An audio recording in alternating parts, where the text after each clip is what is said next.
சிவா திருச்சிற்றம்பலம். தென்னாருடைய சிவனை போற்றி, எந்நாட்டவர்க்கும் இறைவா போற்றி.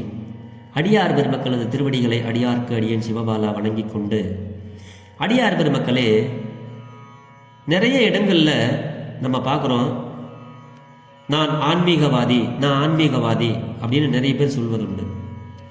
ஐயா, எது ஆன்மீகம்? அதுவே அவங்களுக்கு தெரியாது.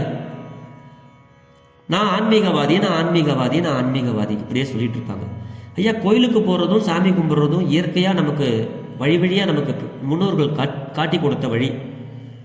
வழிபாடு செய்யறது நமக்கெல்லாம் நம்ம செய்ய வேண்டிய கடமை. அது நம்மளை படைத்த இறைவனுக்கு நாம் செய்யக்கூடிய கடமையை சரியாக செய்யாதவங்களுக்கு என்ன வரும் அப்படிங்கிறதெல்லாம் அது பின்னாடி யோசிப்போம் ஒரு நாளைக்கு. ஆன்மீகம் தன்னை ஆன்மீகவாதின்னு சொல்றாங்களே, அவங்கெல்லாம் யார்? முதல்ல ஆன்மீகம் என்ன சாமி தெரிஞ்சுக்கோமா?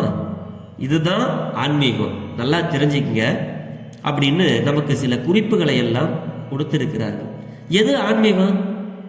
இதுதான் ஆன்மீகம். அன்பாய் இருப்பது, அன்பாகவே பேசுவது, அறிவை தேடுவது, அறிவாக செயல்படுவது, அறிவை பக்குவப்படுத்துவது, இதுதான் ஆன்மீகம்.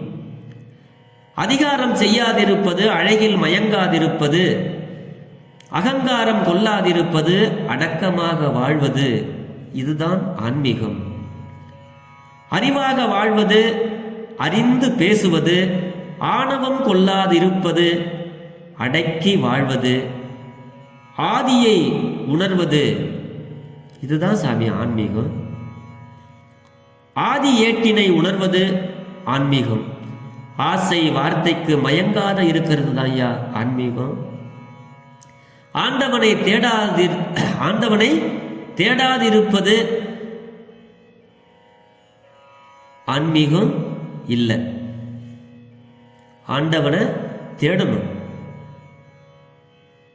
ஆலயத்துக்கு போகணும். ஆகாய அதிசயம் உணர்வது. இந்த ஆசைக்குள் அறிவை அழிய விடாதிருப்பது ஆன்மீகம்.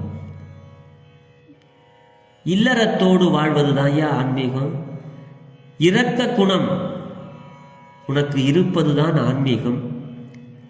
இறந்தவரை பார்த்து ஐயையோ இறந்து போயிட்டாங்களே அப்படின்னு உண்மையை உணராமல் அழுவது ஆன்மீகம் அல்ல. அழுவாமல் இருப்பதுதான் ஆன்மீகம். ஐயா, இயற்கையை உணர்வது ஆன்மீகம், இரக்கத்தோடு வாழ்வது ஆன்மீகம். இந்த உலகம் நரகம் என்று அறிவது ஆன்மீகம். உன்னுடைய திமிரை பாசமாக்குவது ஆன்மீகம். தான் என்ற திமிரை எல்லோரிடத்திலும் அன்பாக பேச வைக்கிறது தான் சாமி ஆன்மீகம். எல்லாருக்கும் உதவுபவன் ஆன்மீகவாதி, உதவுவதை தடுப்பவன் ஆன்மீகவாதி அல்ல. உண்மையை பேசுவது, உழைப்பது, உயர்வது, உறவாடி கெடுக்காதிருப்பது, உனக்கு உதவியவரை மறவாதிருப்பது ஆன்மீகம்.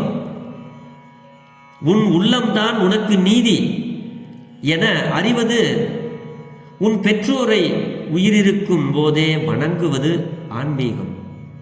உன் பெற்றோரை உயிரோடு இருக்கும்போது அவங்கள வணங்குறது தான் ஆன்மீகம். உதவுகின்றவரை வணங்குவது ஆன்மீகம்.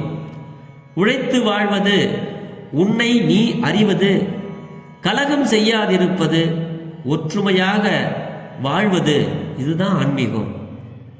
ஒழுக்கமாக இருப்பது, ஒழுக்கத்தோடு வாழ்வது, ஒளியை அறிவது, காற்றை வணங்குவது, உழைப்பது, உதவுவது, உன் செயலை உணர்வது, இதுதான் ஆன்மீகம்.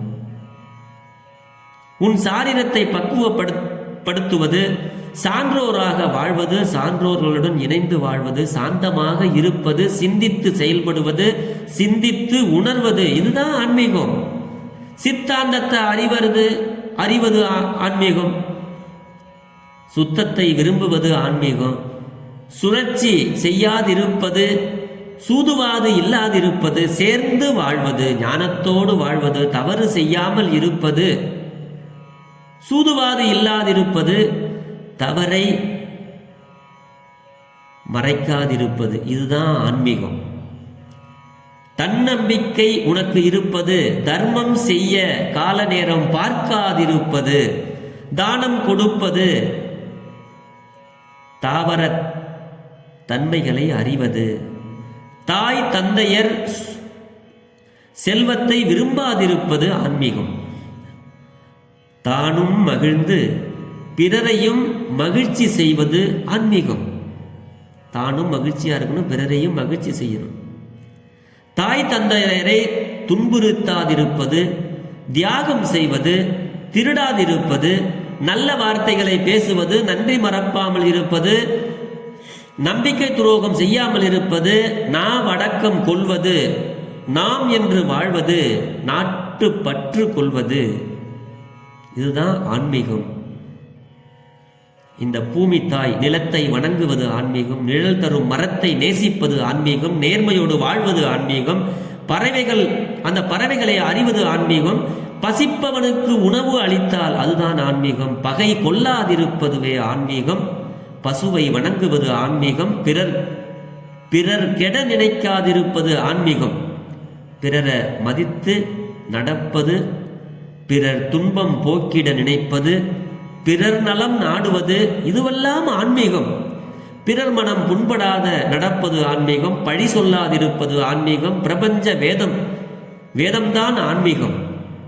செல்வத்தை மதிக்காதிருப்பது ஆன்மீகம், அழகென்று அலையாதிருப்பது ஆன்மீகம், மலரை உணர்வது, மனைவியை துன்புறுத்தாதிருப்பது, மனிதா துன்பம் வரும் இருந்தும் சிரிப்பது, பாதணி அணியாதிருப்பது, பிறருக்கு வழி சொல்லாத இருக்கக்கூடாது, பிறருக்கு வழியை காட்டணும், இதுதான் ஆன்மீகம். நல்ல வழியை பிறருக்கு காட்டணும்.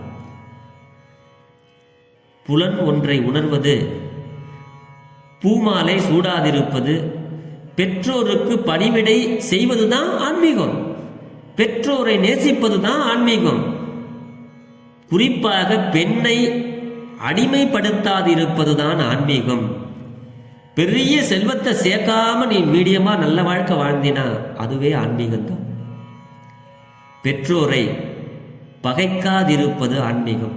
பெற்றவங்களை எப்பவுமே எதிர்த்து பேசக்கூடாது, பதைத்து பேசக்கூடாது, அதுதான் ஆன்மீகம்.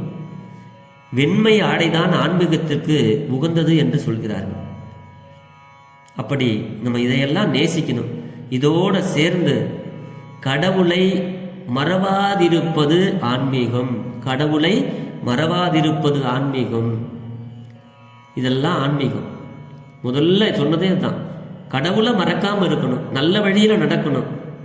இதுல சொல்லி கொடுத்தது எல்லாம் ஆன்மீகம். இதெல்லாம் நம்ம கிட்ட இருந்தா நம்ம ஆன்மீகவாதி.